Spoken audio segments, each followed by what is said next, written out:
जय हिंद दोस्तों, स्वागत है आप सबका आपके अपने YouTube channel Gurukul institute RS में। साथियों, प्रत्येक दिन की तरह आज की करंट अफेयर्स की लेटेस्ट जानकारी आप लोगों को हमारे चैनल के माध्यम से उपलब्ध कराई जा रही है। दोस्तों, वीडियो को स्किप किए बिना पूरा अंत तक देखिएगा और ये सारी जानकारी चूँकि काफ़ी महत्व की होती है तो आगामी सभी परीक्षाओं में आपके बहुत ही काम आएंगी, इसलिए ऐसी जानकारी को आप जरूर नोट कर लिया कीजिए। तो आइए देर न करते हुए देखते हैं कौन कौन सी आज महत्वपूर्ण जानकारी इस वीडियो के माध्यम से आप लोगों को प्राप्त होने वाली है। तो साथियों, आज जो सबसे पहली जानकारी मैं आपको दूंगा यह है गणतंत्र दिवस परेड 2025 की सर्वश्रेष्ठ झांकी को लेकर। अब दोस्तों, गणतंत्र दिवस परेड 2025 की सर्वश्रेष्ठ झांकी के रूप में किसे चुना गया? तो यहाँ पर मैं आपको बता दूं कि ये जो है उत्तर प्रदेश राज्य को सर्वश्रेष्ठ झांकी के रूप में चुना गया। और उत्तर प्रदेश राज्य की झांकी कौन सी थी? तो महाकुंभ 2025। जी हाँ, महाकुंभ 2025। जी हाँ, इस झांकी को साथियों उत्तर प्रदेश के द्वारा प्रदर्शित किया गया और यह गणतंत्र दिवस परेड 2025 की सर्वश्रेष्ठ झांकी के रूप में इसे चुना गया है। दोस्तों, अब अगर हम लोग मार्चिंग दस्ते की बात करें तो सर्वश्रेष्ठ मार्चिंग दस्ता के रूप में किसे चुना गया है? तो दोस्तों, सेवा के क्षेत्र में, जी हाँ, सेवा क्षेत्र से सर्वश्रेष्ठ मार्चिंग दस्ता दोस्तों जम्मू कश्मीर राइफल्स को चुना गया। जम्मू कश्मीर राइफल्स, जम्मू कश्मीर राइफल्स को चुना गया। जबकि केंद्रीय सशस्त्र सेवा बल, जी हाँ, केंद्रीय सशस्त्र सेवा बल की अगर बात की जाए तो इसमें सर्वश्रेष्ठ मार्चिंग दस्ता के रूप में किसे चुना गया? तो इसका सही जवाब होगा दिल्ली पुलिस। जी हाँ, दिल्ली पुलिस। एक बार इस स्लाइड की चर्चा मैं फिर से बिल्कुल फ्रेश तरीके से कर दूं, आप समझ जाइए। यहाँ से गणतंत्र दिवस परेड का आयोजन नई दिल्ली के कर्तव्य पथ पर हुआ था और दोस्तों इसमें सर्वश्रेष्ठ झांकी, ठीक है, कौन से राज्य को दिया गया, कौन से राज्य की झांकी को सर्वश्रेष्ठ झांकी चुना गया? दोस्तों, इसका सही उत्तर होगा उत्तर प्रदेश। और उत्तर प्रदेश की झांकी थी महाकुंभ 2025 को लेकर, जिसे कि सर्वश्रेष्ठ झांकी के रूप में चुना गया है। दोस्तों, गणतंत्र दिवस परेड 2025 के दौरान मार्चिंग दस्ता में कौन कौन सी मार्चिंग दस्ता को सर्वश्रेष्ठ मार्चिंग दस्ता के रूप में चुना गया, इससे संबंधित जानकारी प्रश्न में पूछी जा सकती है एग्जाम्स में, कि आपसे सवाल पूछे जा सकते हैं। तो दोस्तों, सेवा क्षेत्र से जम्मू कश्मीर राइफल्स, ठीक है, और सशस्त्र सेवा बल से दिल्ली पुलिस को सर्वश्रेष्ठ मार्चिंग दस्ता के रूप में चुना गया है। तो आइए आगे बढ़ते हैं और अगली जानकारी देखते हैं। दोस्तों, अगली जानकारी है अंतर्राष्ट्रीय सरस्वती महोत्सव 2025 को लेकर। अब दोस्तों, अंतर्राष्ट्रीय सरस्वती महोत्सव ये कहाँ मनाया जा रहा है? तो ये मनाया जा रहा है दोस्तों हरियाणा में। जी हाँ, याद रखेंगे, ये मनाया जा रहा है हरियाणा में। साथियों, हरियाणा के चीफ मिनिस्टर, हरियाणा के मुख्यमंत्री, नाम क्या है इनका? इनका नाम है श्री नायब सिंह सैनी। जी हाँ, इनका नाम क्या है? श्री नायब सिंह सैनी। और इनके द्वारा पिछले दिनों अंतर्राष्ट्रीय, माफ करेंगे, सैनी, इनके द्वारा पिछले दिनों अंतर्राष्ट्रीय सरस्वती महोत्सव 2025 का उद्घाटन किया गया। दोस्तों, यहाँ पर मैं आपको बता दूं कि ये जो अंतर्राष्ट्रीय सरस्वती महोत्सव है, ठीक है ना, इस दौरान किन किन चीज़ों का आयोजन होना है? तो इस दौरान दोस्तों सेमिनार का आयोजन होना है, इस दौरान सांस्कृतिक कार्यक्रमों का आयोजन होना है, सांस्कृतिक कार्यक्रमों का आयोजन होना है। और इसके अतिरिक्त इस दौरान दोस्तों हरियाणा में सरस मेला का भी आयोजन किया जाएगा। जी हाँ, हरियाणा में सरस मेला का भी आयोजन किया जाना है। और ये जो आयोजन है दोस्तों हरियाणा में कब तक चलेगा? तो आने वाले 4 फरवरी तक इसका आयोजन जो है ये किया जाएगा। तो मुख्य रूप से आप याद रखेंगे, आयोजन किस राज्य से संबंधित है? हरियाणा राज्य से। उद्घाटन किनके द्वारा किया गया? हरियाणा के चीफ मिनिस्टर नायब सिंह सैनी के द्वारा इसका उद्घाटन किया गया। कार्यक्रम कब तक चलना है? 4 फरवरी तक चलना है। और कार्यक्रम के दौरान या महोत्सव के दौरान सेमिनार, सांस्कृतिक कार्यक्रम और सरस मेला जैसे आयोजन आयोजित किए जाएंगे। तो साथियों, आगे बढ़ते हैं और अब अगली जानकारी है विश्व कुष्ठ रोग दिवस 2025 को लेकर। साथियों, वर्ल्ड लेप्रोसी डे और विश्व कुष्ठ रोग दिवस, अब ये क्या है साथियों? मैं आपको बता दूं कि विश्व कुष्ठ रोग दिवस प्रत्येक वर्ष मनाया जाता है। ये कब मनाया जाता है जरूर आपको जानकारी होनी चाहिए। वैश्विक स्तर पर ये जो मनाया जाता है जनवरी के अंतिम रविवार को। जी हाँ, जनवरी माह के अंतिम रविवार को इसका आयोजन किया जाता है। और दोस्तों, इस बार ये आयोजन कौन सी तारीख को किया गया? तो इस बार इसका आयोजन 26 जनवरी की तारीख को किया गया, क्योंकि जनवरी की अंतिम रविवार इस बार कब आई थी? तो 26 जनवरी को रविवार थी। तो इस वजह से 26 जनवरी को इस बार विश्व कुष्ठ रोग दिवस के रूप में मनाया गया। लेकिन दोस्तों, भारत में ये जो दिवस है कुष्ठ रोग दिवस, भारत में कुष्ठ रोग दिवस कब मनाया जाता है? तो भारत में कुष्ठ रोग दिवस दोस्तों 30 जनवरी को मनाया जाता है। जी हाँ, याद रखेंगे, भारत में कुष्ठ रोग दिवस 30 जनवरी को मनाया जाता है। दोस्तों इस कुष्ठ रोग दिवस को मनाए जाने के पीछे का उद्देश्य क्या है? तो कुष्ठ रोग दिवस को मनाए जाने के पीछे का उद्देश्य है कुष्ठ रोगों के प्रति लोगों में जागरूकता फैलाना और साथ ही साथ कुष्ठ रोगों से प्रभावित व्यक्तियों के जीवन में जो चुनौतियां आ रही है उन चुनौतियों को उजागर करना और इसके अतिरिक्त कुष्ठ रोगों से निपटने में, कुष्ठ रोगों को पूरी तरह से जड़ से समाप्त करने को लेकर के लोगों से सहयोगात्मक रवैया अपनाए जाने के उद्देश्य से इसका आयोजन जो है किया जाता है। तो दोस्तों डेट याद रखेंगे, भारत में 30 जनवरी को मनाया जाता है, जबकि वैश्विक स्तर पर जनवरी के अंतिम रविवार को विश्व कुष्ठ रोग दिवस के रूप में मनाया जाता है। साथियों आगे बढ़ते हैं हम लोग और अब हम बात करेंगे इसरो का ऐतिहासिक क्षमा प्रक्षेपण को लेकर। जी हाँ दोस्तों, भारत की स्पेस एजेंसी है इंडियन स्पेस रिसर्च ऑर्गेनाइजेशन। जी हाँ, मैं यहाँ पर बता दूं आपको, इंडियन स्पेस रिसर्च ऑर्गेनाइजेशन नाम क्या है? इसरो। दोस्तों अब इसरो के द्वारा क्या किया गया? ऐतिहासिक क्षमा प्रक्षेपण किया गया। अब इस समय प्रक्षेपण के लिए मैं आपको बता दूं कि आंध्र प्रदेश के श्रीहरिकोटा से, जी हाँ, आंध्र प्रदेश में स्थित है अंतरिक्ष स्टेशन श्रीहरिकोटा। जी हाँ, कौन सा? श्रीहरिकोटा, श्रीहरिकोटा। अब दोस्तों श्रीहरिकोटा अंतरिक्ष केंद्र से मैं आपको बता दूं कि GSLV F-15, जी हाँ, ये क्या है? तो ये एक रॉकेट का नाम है। GSLV F-15 ये एक रॉकेट का नाम है। दोस्तों इस रॉकेट के माध्यम से NVS-02 नाम का एक उपग्रह जो है, एक सैटेलाइट जो है, इसे प्रक्षेपित किया गया और यह प्रक्षेपण जो है ये इसरो का 1वां प्रक्षेपण था और इस अवसर पर देश के प्रधानमंत्री श्री नरेंद्र मोदी जी के द्वारा, ठीक है, इसरो को बधाई दिया गया। साथियों यहाँ पर मैं आपको बता दूं कि ये जो NVS-02 है ये भारत के उपग्रह नेविगेशन सिस्टम का हिस्सा है। जी हाँ, याद रखेंगे, ये भारत के उपग्रह नेविगेशन सिस्टम का हिस्सा है। नाम क्या है? NVS-02 और रॉकेट का नाम क्या है दोस्तों? GSLV F-15। अगर आपसे सवाल पूछा जा सकता है कि इसरो के द्वारा किस रॉकेट के माध्यम से NVS-02 का प्रक्षेपण किया गया, तो दोस्तों रॉकेट का नाम क्या हो जाएगा? GSLV F-15 हो जाएगा। अब साथियों इसरो का फुल फॉर्म क्या है? तो इसरो का फुल फॉर्म है इंडियन स्पेस रिसर्च ऑर्गेनाइजेशन। चलिए आगे बढ़ते हैं और अगली जानकारी है नेशनल क्रिटिकल मिनरल मिशन को लेकर। अब दोस्तों नेशनल क्रिटिकल मिनरल मिशन ये क्या है? तो मैं आपको बता दूं कि देश के प्रधानमंत्री श्री नरेंद्र मोदी जी की अध्यक्षता में केंद्रीय मंत्रिमंडल के द्वारा नेशनल क्रिटिकल मिनरल मिशन को मंजूरी प्रदान कर दी गई है। अब दोस्तों इसके तहत क्या होगा तो मैं आपको बताना चाहूँगा। इसके तहत दोस्तों जितने भी क्रिटिकल मिनरल है, यानी कि जितने भी ऐसे महत्वपूर्ण खनिज है, ऐसे खनिज की खोज,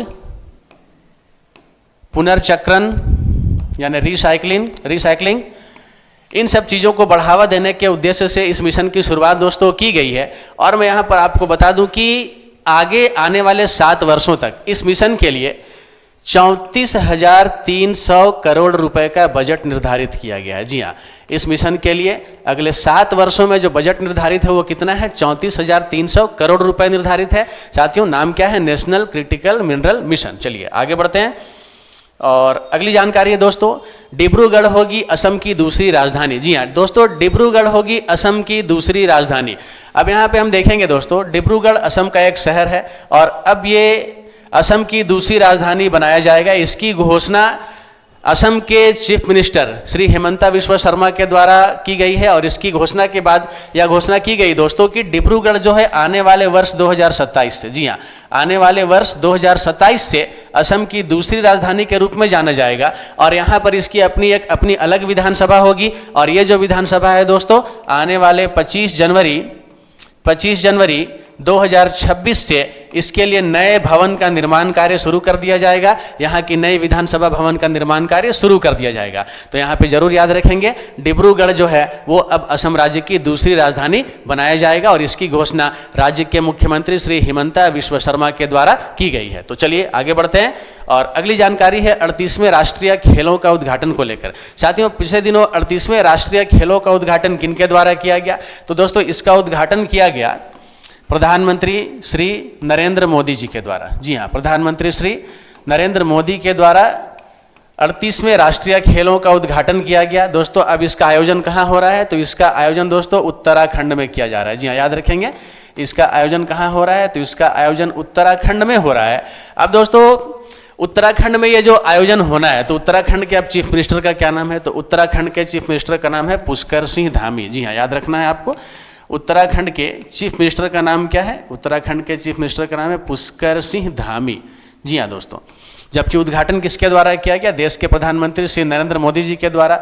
दोस्तों, इस खेल के दौरान यानी 38वें राष्ट्रीय खेल के दौरान मैं आपको बता दूं कि 32 खेलों का आयोजन किया जाएगा और 32 खेलों से कुल मिलाकर 10,000 से अधिक खिलाड़ी जो है इस प्रतिस्पर्धा में भाग ले रहे हैं, इस राष्ट्रीय खेल का हिस्सा बन रहे हैं। चलिए दोस्तों आगे बढ़ते हैं और अब यहां पर हम जानेंगे भारत यूरोड्रोन में शामिल। दोस्तों, अब ये जो भारत है यूरोड्रोन में शामिल हो गया है।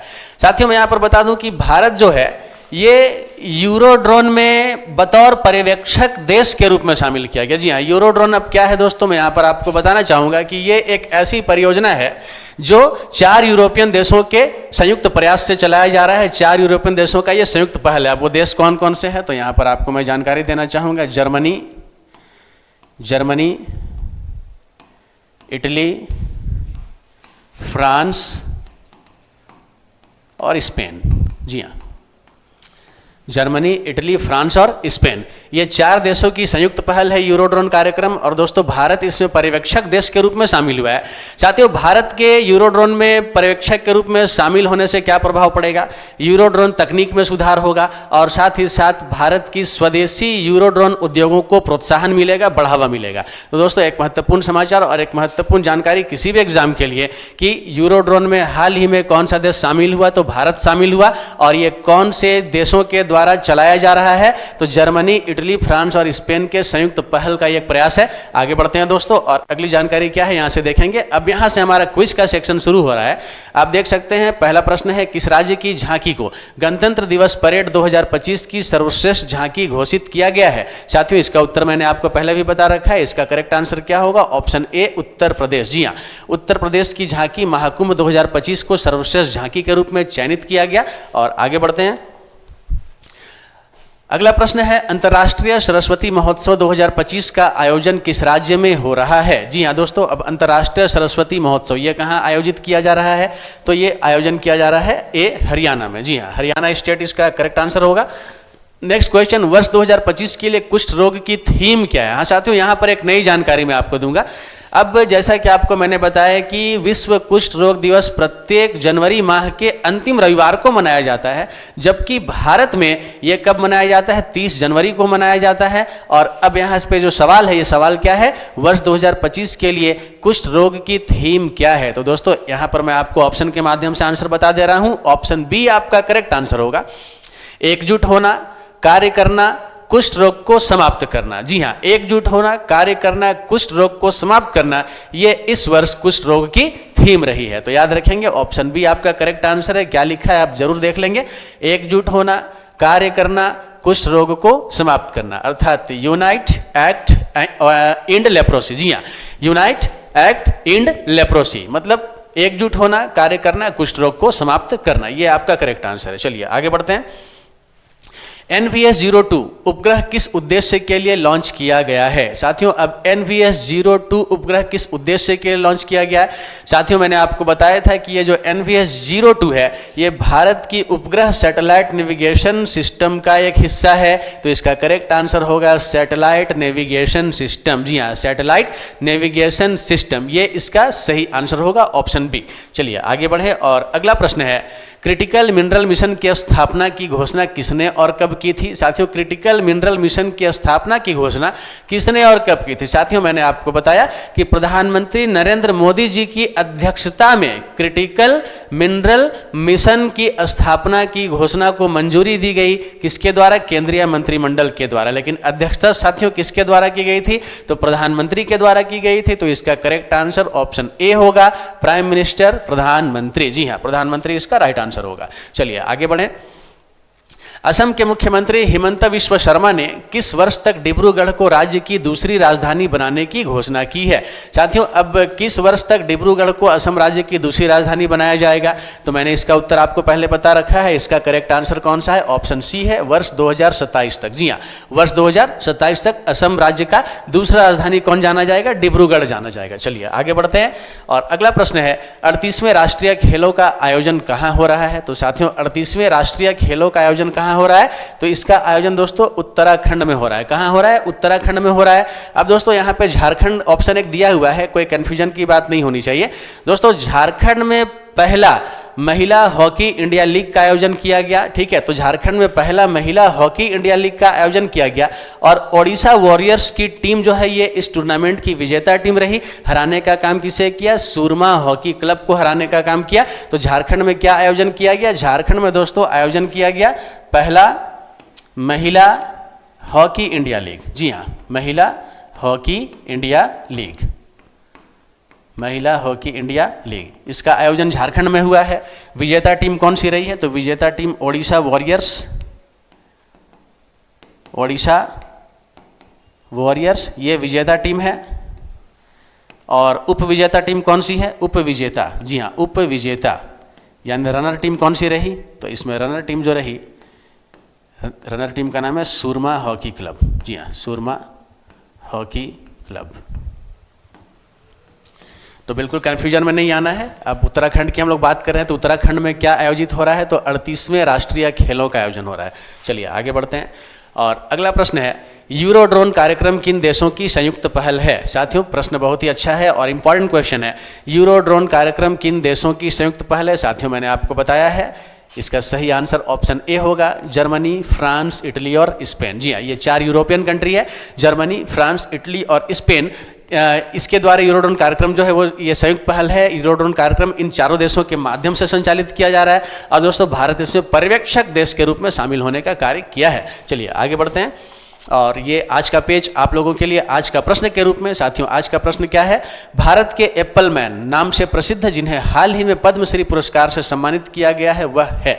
जी हाँ, अब एप्पल मैन के नाम से प्रसिद्ध कौन है जिन्हें हाल ही में पद्मश्री पुरस्कार से सम्मानित किया गया है? दोस्तों, इस प्रश्न का सही उत्तर आपको कमेंट बॉक्स में आकर देना है। साथियों, यहाँ पर पहला ऑप्शन है हरिमोहन सक्सेना, ऑप्शन बी है हरिमन शर्मा, ऑप्शन सी है Chandramohan Joshi and option D है प्रकाश चंद्र। साथियों, ऑप्शन में फिर से पढ़ रहा हूँ, हरिमोहन सक्सेना, हरिमन शर्मा, चंद्रमोहन जोशी और प्रकाश चंद्र। क्या लगता है इस प्रश्न का सही उत्तर कौन सा है? कमेंट बॉक्स में आइए और अपना जवाब जरूर दे जाइए। दोस्तों, आप सभी ने इस वीडियो के माध्यम से आज एक बार फिर से बहुत सारे महत्वपूर्ण ऐसे करंट अफेयर्स के तथ्यों को जानने का कार्य किया है और ये सभी करंट अफेयर्स आगामी सभी प्रतियोगिता परीक्षाओं के लिए काफी महत्व के हैं। तो दोस्तों, ऐसी जानकारी को जरूर याद कर लिया कीजिए ताकि आने वाले परीक्षाओं में आपको इसका पूरा लाभ मिल सके। दोस्तों, यदि आपने हमारे चैनल को अब तक सब्सक्राइब नहीं किया है तो कृपया करके जल्द से जल्दी से आप सब्सक्राइब कर लीजिए, नोटिफिकेशन बेल आइकन जरूर प्रेस कर लीजिए ताकि कोई भी महत्वपूर्ण वीडियो का जो लिंक है या फिर जो इसकी जानकारी है वो सबसे पहले आप तक पहुंच सके और आप कोई भी वीडियो नहीं छोड़े, कोई भी वीडियो आपसे नहीं छूटे। तो साथियों, अपनी प्रतियोगिता परीक्षाओं की तैयारी को बिल्कुल शानदार तरीके से आगे बढ़ाते रहिए। निस्संदेह आने वाले दिनों में आपकी सफलता आपको अवश्य मिलेगी। साथियों, आप सभी को मेरी ओर से, मेरी पूरी टीम की ओर से बहुत सारी शुभकामनाओं के साथ जय हिंद, जय भारत। साथियों।